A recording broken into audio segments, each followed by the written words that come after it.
விஜய் அவரோட வெப்பன் வந்து அந்த கூட்டம். பார்த்தீங்களா, எனக்கு எவ்வளோ கூட்டம் சேருது. எனக்கு எவ்வளோ மாபு, எனக்கு எவ்வளோ கெத்து பார்த்தீங்களா? இத காட்டணும். இத காட்டி, காட்டி, காட்டி, காட்டி அவர் வந்து எல்லா கட்சிகளையும் மிரட்டுனது உண்மதான். அதாவது அரசியல் ரீதியா. இந்த கூட்டத்தை பார்த்து கண்டிப்பா யாரோ ஒரு புது கட்சி வராங்க, புது கட்சி கூட்டம் வருதுன்னா, மற்ற அரசியல் தலைவர்கள் கிட்ட ஒரு ஒரு ஒரு ஒரு ஒரு ஒரு பிரச்சனை. இது என்னடா நம்ம கட்சிக்கு என்ன ஆகும்? நம்ம கட்சிக்கு ஓட்டு வருமா? இல்ல இவரு ஒரு மாற்றத்த உருவாக்குவாரா? அந்த பயம் வரும். பயம் வரலன்னா, அவங்க பொய் சொல்றாங்கன்னு அர்த்தம். நம்ம எதார்த்தமா பேசுவோம். அந்த பயத்த காட்டுறதுக்கு இவரு என்ன பண்ணிட்டாருன்னா, மக்கள வந்து கேடயமா பயன்படுத்த ஆரம்பிச்சுட்டாரு. இவரோட அரசியலுக்கு அவர்களை வந்து ஒரு பாதுகாப்பு கேடயமா பயன்படுத்திட்டாரு. இவரு இவரு எந்த ஆயுதத்த வந்து அதிகமா பயன்படுத்தினாரோ, அந்த ஆயுதமே இன்னைக்கு வந்து இவருக்கு ஆபத்தா போய்விட்டது.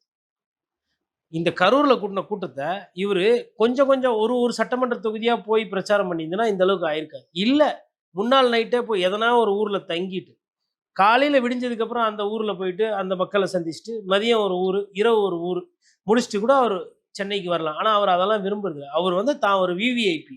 என்னது? Very important person. என்ன பார்த்துக்கிறதுக்கு என்ன என்ன பார்க்கணுன்றதுக்கோசரம் மணிக்கணக்குல ஜனங்க நிப்பாங்க. அவங்க கூட்டம் ஏற்பட்டா என்ன?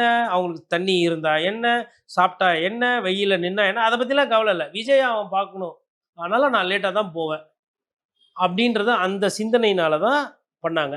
இப்போ காவல்துறை சொன்ன மாரி அவங்க 100 மீட்டரோ, 50 மீட்டரோ முன்னாடியோ டிஎஸ்பி சொன்ன மாரி கேட்டிருந்தா, இந்த கூட்ட நெருக்கத்த காட்ட முடியாது.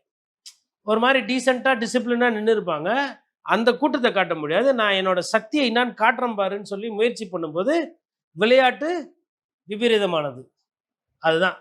அந்த அந்த ஸ்பீடு த்ரில்ஸ் பட் கில்ஸ்ன்னு என்று ஆங்கிலத்துல சொல்லுவாங்க.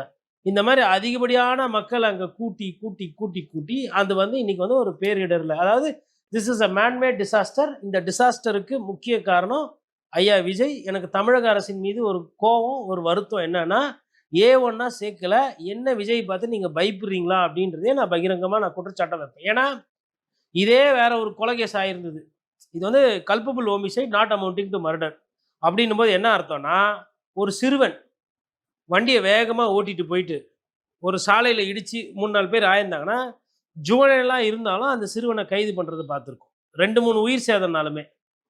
கிட்டத்தட்ட அந்த மாரி வண்டி ஓட்டின்னு போறதுக்கும், இந்த மாரி பொறுமையா ஒரு 7,000 பேர கூட வச்சுக்கிட்டு, ஆல்ரெடி ஒரு 20,000 பேர் இருக்கிற இடத்துல எடுத்துன்னு போய் அந்த 20,000 7,000 போய் சேர்க்கும்போது வண்டிய வச்சு, என்ன அதுவும் ஆக்சிடென்ட் தான்.